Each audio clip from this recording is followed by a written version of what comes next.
Happy Thirsty Thursday. So, I don't know if you'll see this on Thirsty Thursday, but anyways, I've got another beer I want to go over with you guys. This isn't my first time having it, but I thought I would share it with you anyways because it's a really good beer. It's very hoppy. If you're not a hop head or you hate hops, this isn't the beer for you. I'll tell you what's in it because I have it right here. So it's got Magnum, Cascade, Amarillo, Citra, Simcoe, and East Kent Golding hops in it. It's called Hopadillo. It's called Hopadillo IPA, and it's made by Karbach Brewing Company right here in Houston, Texas, downtown. Karbach's, I like their beers. They're very experimental and they love their hops at Karbach. They make some pretty hoppy beers, but they have a nice little seating arrangement there. You can go down there and drink their beers, sample them. You get tokens, you can get a souvenir glass and everything, and that's a really cool environment. They have games so if you can play outside while you're drinking your beer. The malts they use is a 2-row pale, medium crystal, dark crystal, Munich, and a biscuit malts. And this thing clocks in at a 6.6 ABV. So I'm gonna go ahead and pop it open here. What do you think of my shirt, by the way? How awesome is this shirt? Picked it up the other day. Finish herb. Who played Mortal Kombat growing up? Some of you don't even know it. Well, no, you all should know what Mortal Kombat is because this don't make the game. But this is, I dumped so much money in the arcade back in the day when I was like 13. Man, 13, good Lord, that's a long time ago. Anyways, thought I would go ahead and use my Karbach glass. Karbach Brewing Company. They even put the little skyline of Houston. It's cute, right? Let's go ahead and pour it. It's got like a tint green to it, yellow, dark at the same time. And you're probably wondering, why is he pouring it out of a can instead of pouring it out of a bottle? Because Karbach doesn't bottle, they can their beers. Oh man, this beer, I swear, as soon as you pour it, the hops just hit you in the face. And the funny thing is they also make a double IPA, which is even hoppier than this, and it tastes like crap out of the can, but I really like it out of the tap. I don't know what it is. As soon as they can it and it sits, I guess it just, I don't know. It's just so it's like so fruity and green tasting out of the can. But I like it out of the draft. I'll take it off the tap any day of the week, but not out of the can. But anyway, let's get back to this one. Hopadillo IPA. You can see it's a pretty cloudy beer. And since it's dry hopped, it's unfiltered as well.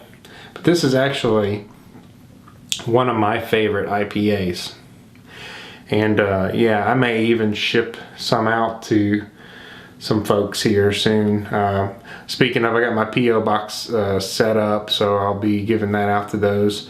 You're not going to get caught by the post office if you send me something, unless you don't pack it well and you let it leak all over the damn place. Then it will, then they'll toss the box, and I might get a notice, or you might get a notice. But hey, pack your beers well and tight and insulated well, and we should be okay. Just don't let the bottles bang around in the box, and just pack it like it's going to be dropped from a 2-story building. Anyways, just go ahead and drink this, huh?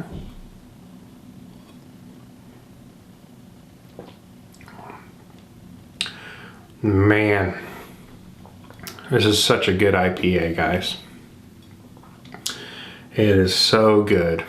They dry hop it too, so you can totally taste the floral. It's very florally with a real strong bitterness.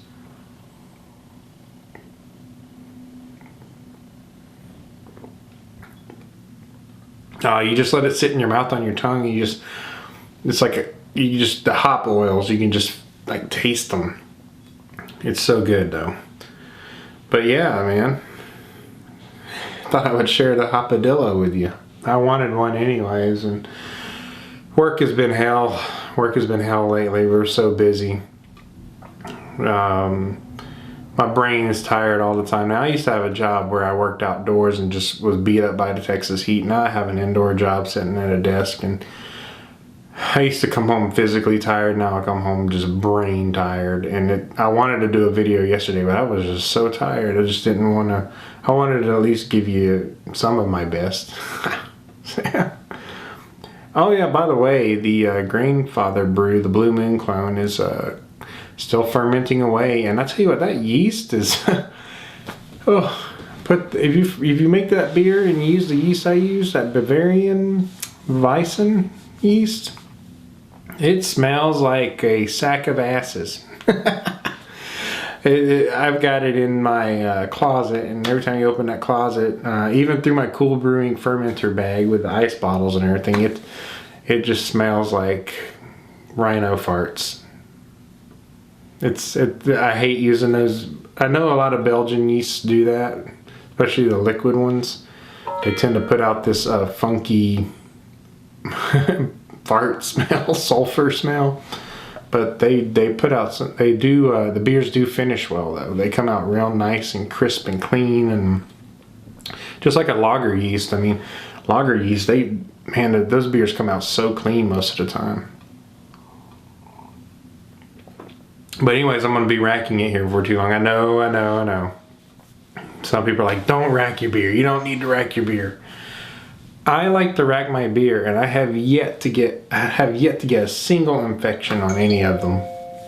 So, yeah, I rack it, and I put it in my secondary, and I let it clear up some more. And then when I go to put it in my bottling bucket or my keg, I just feel like there's less debris in my beer. So I don't want to take up too much of your time, like always, but. PM me